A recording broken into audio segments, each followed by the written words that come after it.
Hello అండి 50 important supreme court judgements ఈ series ఇవాళ నుంచి మనం స్టార్ట్ చేయబోతున్నాం. సో ఒక్కొక్క వీడియోలో ఫోర్ మన కేసెస్ చూద్దామండి. ఫోర్ కేసెస్, వాటికి సంబంధించినటువంటి బ్యాక్గ్రౌండ్ ఏంటి, అసలు వాటిని ఎగ్జామ్లో ఎలా యూజ్ చేసుకోవాలి. చాలామందికి ఉన్న కన్స్ట్రెయింట్స్ ఏంటి, మనకి ఈ కేసెస్ అన్నీ తెలుసు, కానీ ఎలా దాన్ని ఎగ్జామ్ పాయింట్ ఆఫ్ వ్యూలో ఇంక్లూడ్ చేసుకోవాలన్నదే మనందరికీ ఉన్న క్వశ్చన్స్. దాంట్లో కేసులో ఇవన్నీ ఉన్నాయని తెలుస్తూ ఉంటుంది, కానీ స్పెసిఫిక్గా థీమ్ ఏంటి అన్నది కూడా కొంత మనం మిస్ అవుతూ ఉంటాం. సో స్పెసిఫిక్ థీమ్ ఏంటి, దాని బ్యాక్గ్రౌండ్ తెలిస్తే ఎక్కువ రోజులు ఆ కేసు గుర్తుంటుంది, కాబట్టి బ్యాక్గ్రౌండ్ ఎగ్జామ్లో రాయము. సో బ్యాక్గ్రౌండ్ ఏంటి, కేసు ఏంటి, ఓవరాల్గా దాన్ని ఏ విధంగా క్వశ్చన్స్లో ఇంక్లూడ్ చేసుకోవాలి, కాన్స్టిట్యూషనల్ ప్రిన్సిపల్స్ ఏమన్నా ఉన్నాయా, వీటి గురించి మనం చదవబోతున్నాం. ఓవరాల్గా 10 వీడియోస్ ఈ సిరీస్లో ఉంటాయండి. సో 10 వీడియోస్, ఫస్ట్ 8 వీడియోస్లో 4 ఉంటాయి. ఆ తర్వాత 2 వీడియోస్లో మిగిలిన కేసెస్ అన్నీ కలిపి మనం చేస్తున్నాం. అది ప్రస్తుతానికి ప్లాన్. మరి ఇక్కడ ఈ వీడియోస్ చూడాలి అంటే కొద్దిగా బేసిక్స్ గురించి మీరు తెలుసుకొని ఉండాలి అన్నది నా ఒపీనియన్ అండి. ఫర్ ఎగ్జాంపుల్, కాన్స్టిట్యూషన్ అంటే ఏంటి, కాన్స్టిట్యూషన్ అమెండ్మెంట్ అంటే రాజ్యాంగ సవరణ అంటాం. రాజ్యాంగ సవరణ అంటే ఏంటి, ఈ విషయాలు మనకి ఎంతో కొంత గ్రాస్ప్ ఉంటే అప్పుడు మనం ఈ కేసెస్ అన్ని చాలా మంచిగా అర్థం చేసుకోగలం అన్నమాట. మరి స్టార్ట్ చేద్దామా? ముందుగా అందరికీ దీపావళి శుభాకాంక్షలు. ఇవాళ మనం చూడబోతున్నటువంటి 4 cases: AK Gopalan case, Ramesh Thapar versus state of Madras case, Shankari Prasad versus union of India case, Kedarnath Singh versus state of Bihar case. వీటిలో Kedarnath Singh versus state of Bihar case ఇప్పుడు కూడా చాలా సార్లు న్యూస్లో చూస్తూ ఉంటాం. Ramesh Thapar versus state of Madras case, దీన్ని కూడా ఫండమెంటల్ రైట్స్కి సంబంధించిన చాలా కేసెస్లో కేస్ స్టడీస్గా రాయాల్సి ఉంటుంది. సో అన్ని కేసెస్ ఇంపార్టెంటే, మనం చూస్తున్నవన్నీ ఇంపార్టెంటే, వాటిలో ఇంకా రిలవెంట్గా మనం చాలా ఫ్రీక్వెంట్గా న్యూస్లో చూస్తున్నవి ఏంటి అన్నది నేను ఇక్కడ మెన్షన్ చేస్తున్నానండి. ఒక్కొక్క దాని గురించి చూసేద్దామా? First, AK Gopalan versus state of Madras. మరి ఆ కేసు ఏంటో చూద్దాం. రైట్, ఫస్ట్ చూడండి, AK Gopalan versus state of Madras case 1950, 1950. అంటే ఆ టైంకి మనకి రాజ్యాంగం వచ్చింది, కొత్త రాజ్యాంగం, కొత్తగా వచ్చినటువంటి రాజ్యాంగం. మరి రాజ్యాంగాన్ని ఇంటర్ప్రెట్ చేసేటటువంటి సిచ్యువేషన్ అది.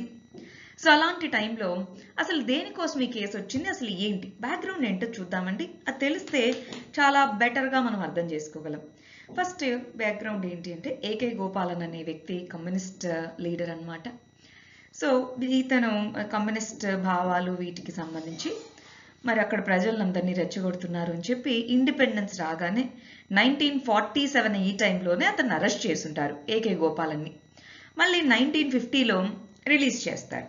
రిలీజ్ చేశాక preventive detention act 1950, preventive detention చట్టం అన్న దాని కింద 1950లో మరి అతన్ని మళ్ళీ అదుపులోకి తీసుకుంటారనమాట.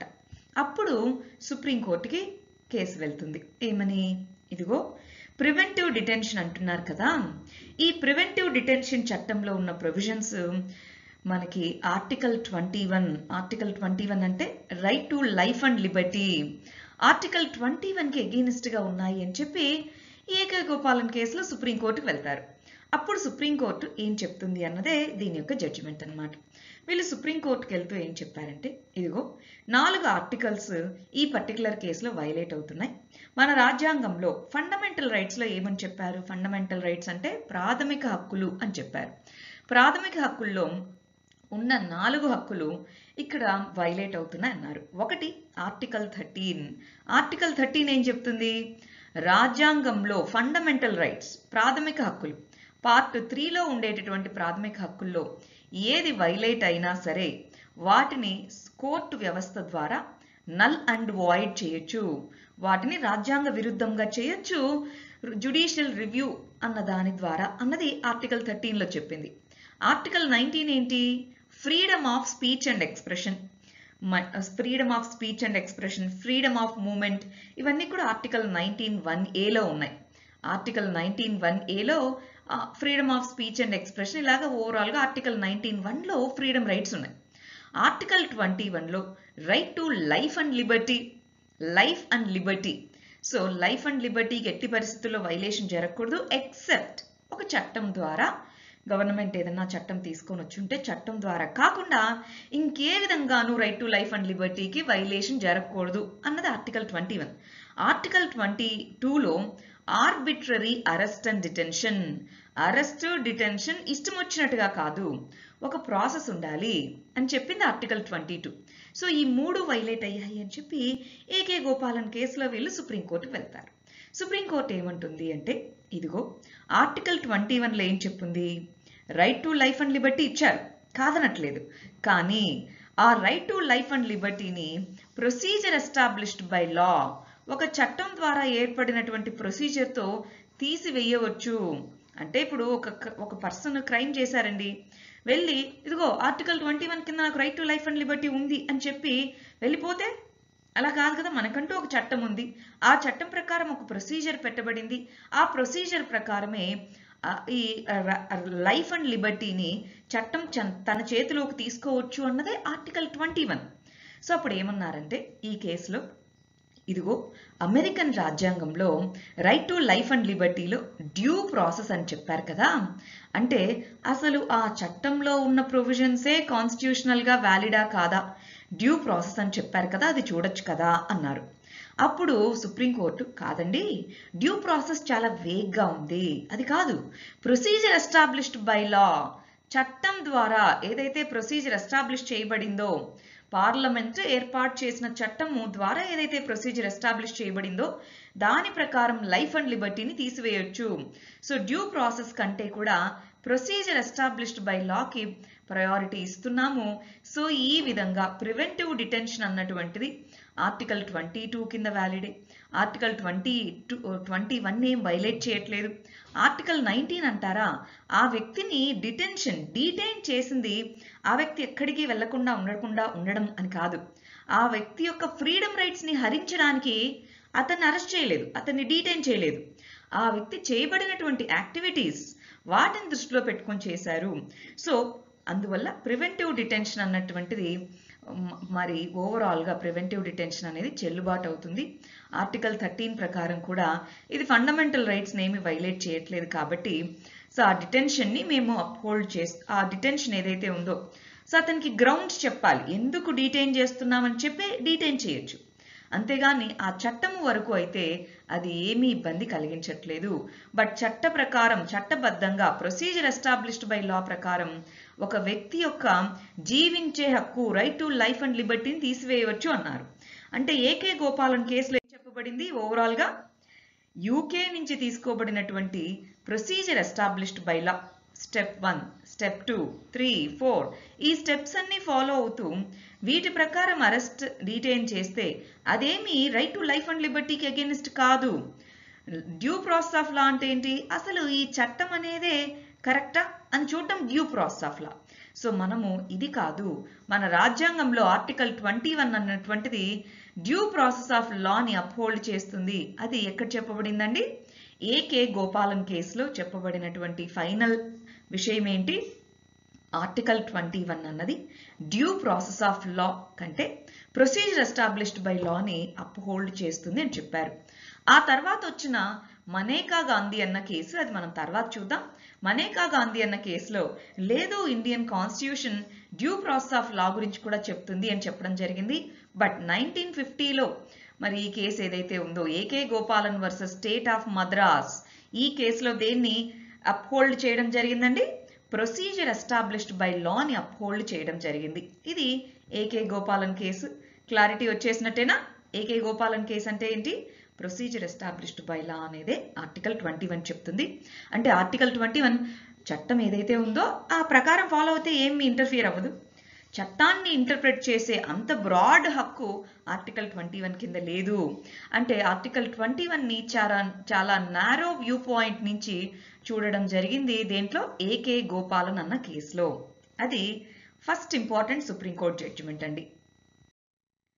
మరి సెకండ్ ఇంపార్టెంట్ సుప్రీంకోర్టు జడ్జిమెంట్స్ మనం చదవబోయే వాటిలో సెకండ్ వచ్చేటప్పటికి Ramesh Thapar versus state of Madras. గమనించాలి, ఇది కూడా స్టేట్ ఆఫ్ మద్రాస్కి సంబంధించే.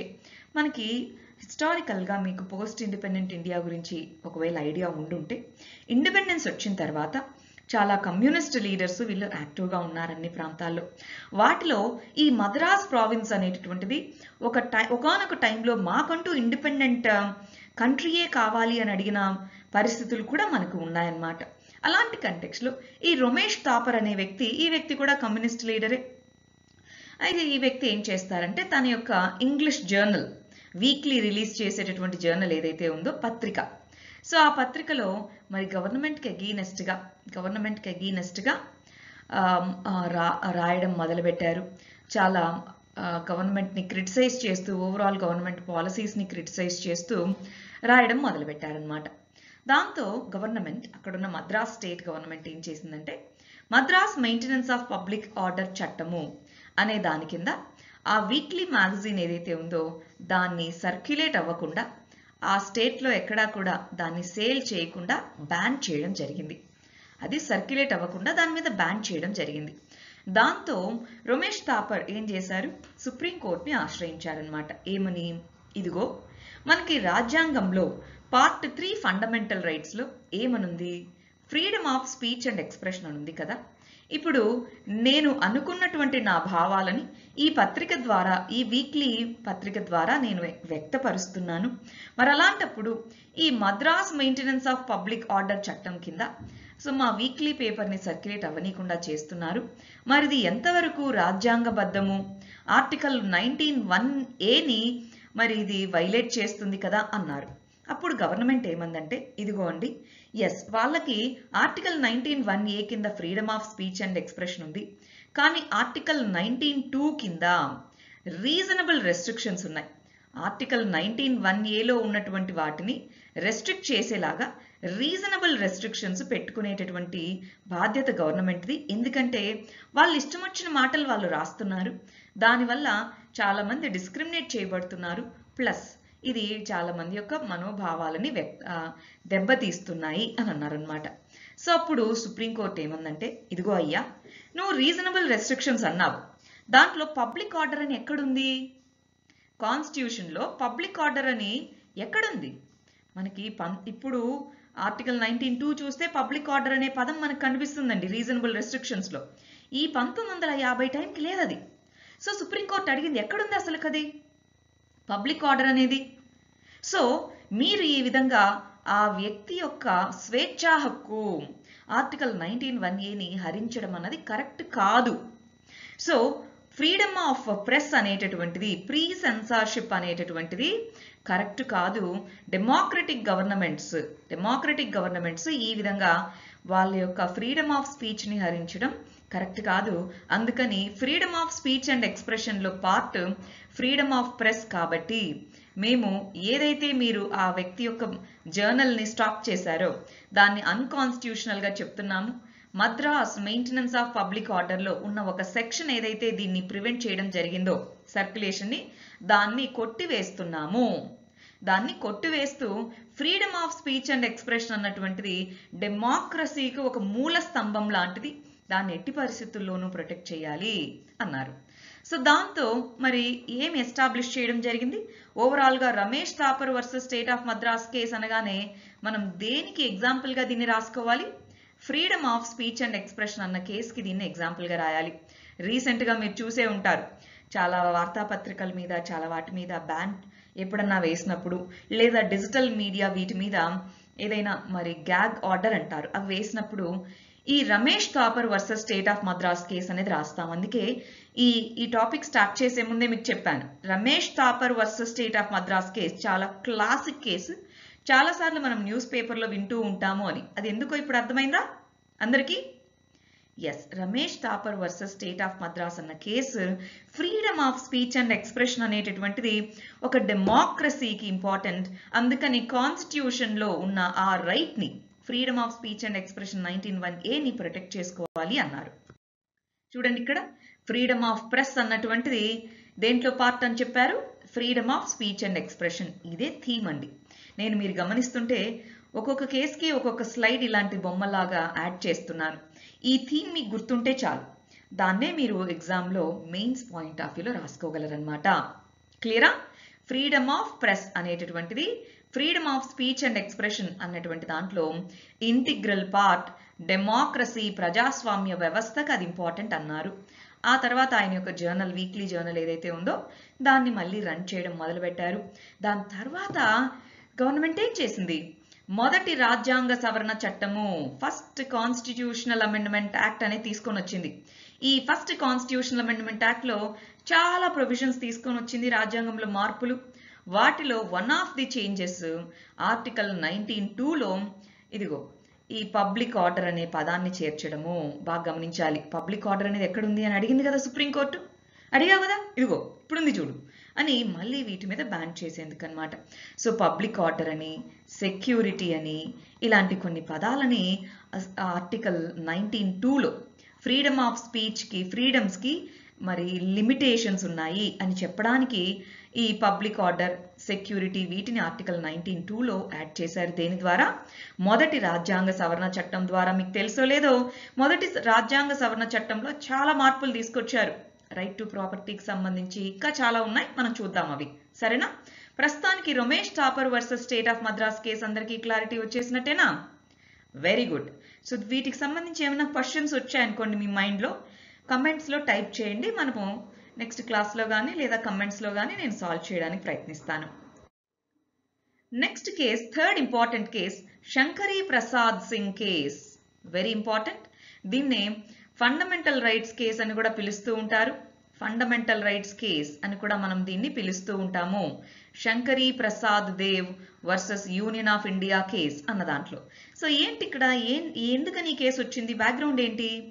మనకి మొదటి రాజ్యాంగ సవరణ చట్టాన్ని తీసుకొని వస్తారు. తీసుకొని వచ్చినప్పటికీ ఇంకా ఎన్నికలు జరిగి ఉండవు. మనకి సార్వత్రిక ఎన్నికలు ఎప్పుడు జరిగాయండి? 1951, 52. ఆ సంవత్సరాల్లో మనకి డిఫరెంట్ ఫేజెస్లో అన్ని రాష్ట్రాల్లో ఎన్నికలు జరిగి మొదటి గవర్నమెంట్ ఎప్పుడు ఫామ్ అయింది? 1952లో. అవునా కాదా? సో అంటే అప్పటి వరకు మనకి మరి పార్లమెంట్ ఎలా వచ్చింది ఎన్నికలు లేకుండా? Constituent assembly. స్వాతంత్ర్యం వచ్చిన తర్వాత కాన్స్టిట్యూయెంట్ అసెంబ్లీ అనేది ఫామ్ అయింది. కాన్స్టిట్యూషనల్ ఫ్రేమింగ్కి అదే పార్లమెంట్గా కూడా వ్యవహరించింది అనమాట. సో ఇంతకుముందు చట్టాలు పాస్ చేసినప్పుడు 1952కు ముందు పాస్ చేసిన చట్టాలని ఎవరు పాస్ చేశారు? ఈ కాన్స్టిట్యూయెంట్ అసెంబ్లీ అనేది పాస్ చేసింది. దాంట్లో ఎగువ సభ, దిగువ సభ అనేది లేదండి. అప్పర్ హౌస్, లోవర్ హౌస్ అనేవి లేవు, ఒకటే హౌస్. కాన్స్టిట్యూయెంట్ అసెంబ్లీ అనేటటువంటిదే అనమాట. అదే ఈ చట్టాలన్నింటినీ పాస్ చేసింది, including first constitutional amendment act. మొదటి రాజ్యాంగ సవరణ చట్టాన్ని కూడా ఎవరు పాస్ చేశారు? ఈ రాజ్యాంగ ఈ కాన్స్టిట్యూషనల్ అసెంబ్లీ అనేది పాస్ చేయడం జరిగిందనమాట. మరి ఈ కంటెక్స్లో ఈ కేసు ఎందుకు వచ్చింది అంటే, కొంతమంది జమీందారులు వీళ్ళందరూ సుప్రీంకోర్టుకి వెళ్ళారు. ఏమని? అయ్యా, మొదటి రాజ్యాంగ సవరణ చట్టము అని చెప్పి గవర్నమెంట్ మా యొక్క ప్రాథమిక హక్కులకి భంగం కలిగిస్తుంది అన్నారు. ఏ విధంగా భంగం కలిగిస్తుందండి అన్నారు. అప్పుడు ఇదిగో government article 31A, article 31B, 9th schedule అని తీసుకొని వచ్చింది. వీటన్నిటి కింద మాకున్నటువంటి రైట్ టు ప్రాపర్టీ అంటే ప్రాపర్టీ మీద ఉండేటటువంటి హక్కులు అంటారు. సో ఆస్తి హక్కు అంటాం అన్నమాట తెలుగులో. సో ఆస్తి హక్కు అనేది మరి ఆర్టికల్ 19 కింద ఏదండి? Fundamental right. అవునా కాదా? ఆర్టికల్ 19 కింద ప్రాపర్టీ రైట్ అనేది ఫండమెంటల్ రైట్. ఆర్టికల్ 31 కింద కూడా ఫండమెంటల్ రైటే కదా. మరి ఈ ఆర్టికల్ 31A, ఆర్టికల్ 31B ప్రకారం ఏంటి? కొన్ని రకాలైనటువంటి ప్రాపర్టీస్ని గవర్నమెంట్ తీసుకోవచ్చు, ల్యాండ్ డిస్ట్రిబ్యూషన్ కోసం తీసుకోవచ్చు అని చెప్పింది. 9వ షెడ్యూల్ అనేది తీసుకొని వచ్చి ఆ 9వ షెడ్యూల్లో గవర్నమెంట్ తీసుకొని వచ్చిన చట్టాలు ఈ 9వ షెడ్యూల్లో చేరిస్తే వాటికి జ్యుడిషియల్ రివ్యూ ఉండదు. వేటికి సంబంధించిన చట్టాలు? ల్యాండ్ రిఫార్మ్స్, కౌలుదారులకు సంబంధించి ఈ విధంగా తీసుకొని వచ్చిన చట్టాలు 9వ షెడ్యూల్లో పెడితే వాటికి జ్యుడిషియల్ రివ్యూ ఉండదని చెప్పారండి. మీరే చూడండి, అది రైట్ టు ప్రాపర్టీకి ఎగెనిస్ట్ కదా అని అన్నారు. అప్పుడు గవర్నమెంట్ అంది, ఇదిగోండి రైట్ టు ప్రాపర్టీకి మేము రికగ్నిషన్ ఇస్తున్నాం, కానీ సోషో ఎకనామిక్ వెల్ఫేర్ ఉండాలి, అందరికీ సోషో ఎకనామిక్ వెల్ఫేర్ ఉండాలి, ల్యాండ్ డిస్ట్రిబ్యూషన్ ఉండాలి, అగ్రికల్చరల్ రిఫార్మ్స్ తీసుకొని రావాలి. వీళ్ళేమో జమీందారులు, కొన్ని వేల ఎకరాలు వీళ్ళ పేరు మీదే ఉన్నాయి. అలాంటప్పుడు మేము ఎలాగ సోషో ఎకనామిక్ రిఫార్మ్ తీసుకొని రాగలము? మేము ఎలాగ ల్యాండ్ రిఫార్మ్స్ ఇంప్లిమెంట్ చేయగలము? సో అందుకని మేము ఇవి తీసుకొని వచ్చాము. ప్లస్ రాజ్యాంగంలో ఆర్టికల్ 368 కింద పార్లమెంట్కి రాజ్యాంగాన్ని సవరించే హక్కు ఉంది కదా. అది గవర్నమెంట్ వాదన. గవర్నమెంట్ వాదనేమో ఆర్టికల్ 368 ఉంది, దాని కింద పార్లమెంటు రాజ్యాంగ సవరణ చేయొచ్చు అని చెప్పింది. అందుకని ప్లస్ ఈ సోషో ఎకనామిక్ అజెండాని ఫుల్ఫిల్ చేయాలి.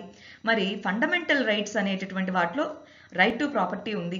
డిపిఎస్పి ఆదేశిక సూత్రాల్లో మరి అందరికీ అసమానతలను తగ్గించాలి అని ఉంది.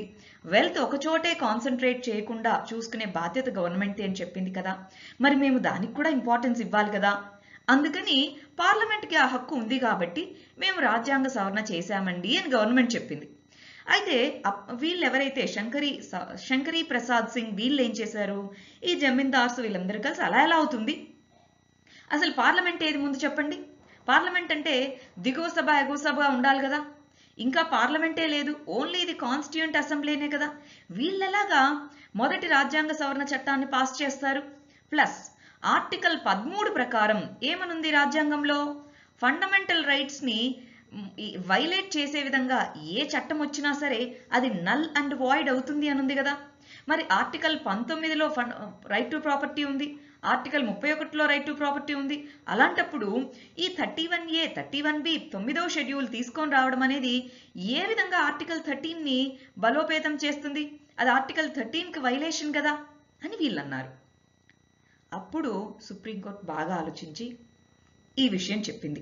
ఏమని, ఇదిగో power of amending the constitution, కాన్స్టిట్యూషన్ని అమెండ్ చేసేటటువంటి పవర్ ఉంది పార్లమెంట్కి. ప్రస్తుతానికి కాన్స్టిట్యూయెంట్ అసెంబ్లీనే పార్లమెంట్ అంటే, కాన్స్టిట్యూయెంట్ అసెంబ్లీనే పార్లమెంట్ అంటే. మరి ఫండమెంటల్ రైట్స్, కాన్స్టిట్యూషన్ని అమెండ్ చేయడము అంటే ఫండమెంటల్ రైట్స్ని కూడా అమెండ్ చేయొచ్చు. సో అధికారం పార్లమెంట్కి ఉంది. దేని కింద, ఆర్టికల్ 368 కింద ఫండమెంటల్ రైట్స్ని మరి అమెండ్ చేసే అధికారం పార్లమెంట్కి ఉంది. మరి మీరు ఆర్టికల్ 13 అంటున్నారు కదా. ఆర్టికల్ 13లో ఏమని చెప్పబడి ఉంది, ఏదైతే చట్టము, ఏదైనా ఒక చట్టము ఫండమెంటల్ రైట్స్ని వైలేట్ చేస్తే ఆ చట్టం అనేటటువంటిది నల్ అండ్ వాయిడ్ అవుతుంది అన్నారు కదా. అది కదా దాంట్లో ఉండేది. కానీ ఇక్కడ చట్టము అనే పదం కింద కాన్స్టిట్యూషనల్ అమెండ్మెంట్ రాదు అన్నారు. చట్టము అన్నారు కరెక్టే, ఆర్డినరీ చట్టం మాత్రమే లా అనే దాని కింద వస్తుంది, ఆర్డినరీ చట్టం మాత్రమే వస్తుంది. కాన్స్టిట్యూషన్కి అమెండ్మెంట్, రాజ్యాంగ సవరణ అనేటటువంటిది లా కిందికి రాదు. కాబట్టి రాజ్యాంగాన్ని సవరించే హక్కు మరి పార్లమెంట్కి ఉంది, అది ఆర్టికల్ 13 కిందికి రాదు. సో గవర్నమెంట్ తీసుకొని వచ్చినటువంటి ఫస్ట్ కాన్స్టిట్యూషనల్ అమెండ్మెంట్ ఏదైతే ఉందో దాన్ని అప్హోల్డ్ చేస్తున్నామో అది మంచిదే, దాన్ని మేము కొట్టివేయట్లేదు అని చెప్పి ఈ శంకరీ ప్రసాద్ కేసులో వాళ్ళు వేసినటువంటి పిటిషన్ని డిస్మిస్ చేయడం జరిగింది సుప్రీంకోర్టు. అర్థమైందా? శంకరీ ప్రసాద్ కేస్, దీన్నే ఫండమెంటల్ రైట్స్ కేసు అంటారు. ఫండమెంటల్ రైట్స్ని ఎస్ అవి ఇంపార్టెంటే, కానీ ఫండమెంటల్ రైట్స్ని అమెండ్ చేసే పవర్ పార్లమెంట్కి ఉంది. ఫండమెంటల్ రైట్స్ అమెండ్మెంట్ కాదు అనేది లేదు, ఫండమెంటల్ రైట్స్ని కూడా అమెండ్ చేయొచ్చు అన్నట్టుగా Shankari Prasad Singh versus union of India కేసులో చెప్పడం జరిగింది. ఆ తర్వాత స్లోగా కేశవానంద భారతి కేసు అని ఇలాగ మనకు కొన్ని కేసెస్ వస్తాయి. వాటిలో డిఫరెంట్ వ్యూ పాయింట్ని మరి సుప్రీంకోర్టు అనేది తీసుకొని రావడం జరిగింది. అవన్నీ కూడా మనం చూస్తాము. ఆల్రెడీ మన ఛానల్లో 11 ఇంపార్టెంట్ సుప్రీంకోర్టు జడ్జిమెంట్స్ అని ఒక వీడియో సిరీస్ ఉంది. దాంట్లో ఆల్రెడీ ఇంతకు ముందే కొన్ని కేసెస్ చేస్తున్నాం, 11 కేసెస్. వాటిలో శంకరీ ప్రసాద్ కేసు, కేశవానంద భారతి కేసు, వీటి గురించి చెప్పడం జరిగింది. వీలైతే మేము కేశవానంద భారతి కేసు వచ్చేంత వరకు వెయిట్ చేయలేము, ఇంకా టైం పడుతుంది కదా అని అనుకునే వాళ్ళు ఆ వీడియో చూసేయండి. లేదంటే మన సిరీస్లో ఎలాగో మనం దానికి సంబంధించి వీడియో రికార్డ్ చేస్తాము. ఇది Shankari Prasad Dev versus union of India case. మరి వాళ్ళ వీడియోలో మన last case Kedarnath Singh versus state of Bihar. ఇది బాగా న్యూస్లో ఉందండి. ఎందుకని న్యూస్లో ఉంది? సెక్షన్ 124A ఐపీసీ, సెడిషన్ చట్టము అంటారు. సో ఐపీసీలో ఉన్న సెక్షన్ 124 అనేది రాజ్యాంగబద్ధమైనదేనా కాదా అన్న క్వశ్చన్ సుప్రీంకోర్టు ముందుకు వెళ్ళింది. ఏం జరిగింది ఇంతకీ? కేదార్నాథ్ సింగ్ అనేటటువంటి వ్యక్తి బీహార్కి సంబంధించిన వ్యక్తి. ఆ వ్యక్తి అక్కడ కొన్ని పాంప్లెట్స్ పంచడము ఇవి చేస్తూ ఇదిగో ఈ గవర్నమెంట్స్, ఈ జమీందారులు వీళ్ళందరినీ మేము పడగొట్టేస్తాము, మరి కార్మికులతో మేము కొత్త రాజ్యంని నిర్మిస్తాము అన్నట్టుగా చెప్పడం జరిగింది. మీకు తెలుసు కదా, కమ్యూనిస్టు భావాలు ఉన్నటువంటి వ్యక్తి. సో ప్రజలందరికీ పిలిపివ్వడము, ఇదిగో మీరు గవర్నమెంట్ని ఓవర్త్రో చేయాలి ఇలా చెప్పడము, సో గవర్నమెంట్కి అగెయినెస్ట్గా మాట్లాడడం ఇలా చేస్తున్నారు. అప్పుడు ఇతను అరెస్ట్ చేశారు. లోకల్ కోర్టు పనిష్మెంట్ విధించింది. హైకోర్టుకి వెళ్ళారు. హైకోర్టు కూడా పనిష్మెంట్ ఎస్ కరెక్టే అంది. అప్పుడు సుప్రీంకోర్టుకి వెళ్ళారు. సుప్రీంకోర్టుకి వెళ్తూ 2 విషయాలు అడిగారు. ఒకటి, ఇప్పుడు ఆ వ్యక్తి మాటలు మాట్లాడారు అంతే తప్ప ఆ వ్యక్తి మాట్లాడిన మాటల వల్ల ఏ విధమైన వైలెన్స్ రాలేదు కదా, అలాంటప్పుడు దాన్ని సెడిషన్, దేశద్రోహం అని ఎలా అంటారు? రెండోది, అసలు ఈ సెడిషన్ చట్టం సెక్షన్ 124A ఆఫ్ IPC అనేది రాజ్యాంగబద్ధమైనదేనా? ఇది మరి ఫండమెంటల్ రైట్స్ని, మనకి ఆర్టికల్ 19(1)A వైలేట్ చేయట్లేదా అని అడిగారు. ఈ 2 క్వశ్చన్స్తో సుప్రీంకోర్టు ముందుకు వెళ్ళారు. సుప్రీంకోర్టు అనేది మన దేశంలో అత్యున్నతమైనటువంటి కోర్టు. ఈ విధంగా కాన్స్టిట్యూషనల్ డిబేట్స్ ఏమన్నా వచ్చినప్పుడు ఫైనల్ అథారిటీ, కాన్స్టిట్యూషన్ ఇంటర్ప్రెట్ చేసే అథారిటీ ఎవరికి ఉంటుంది? సుప్రీంకోర్టుకే. అప్పుడు సుప్రీంకోర్టు అంది, ఇదిగో ఈ కేదార్నాథ్ సింగ్ అనే వ్యక్తి కొన్ని గవర్నమెంట్కి అగెయినెస్ట్గా స్టేట్మెంట్స్ చేశారు, కానీ అది గ్రౌండ్ లెవెల్లో వైలెన్స్కి దారి తీయలేదు కాబట్టి అతని మీద ఉన్న సెడిషన్ కేసుని తీసేయండి అన్నారు. ఫస్ట్ సెడిషన్ కేసుని తీసేయండి.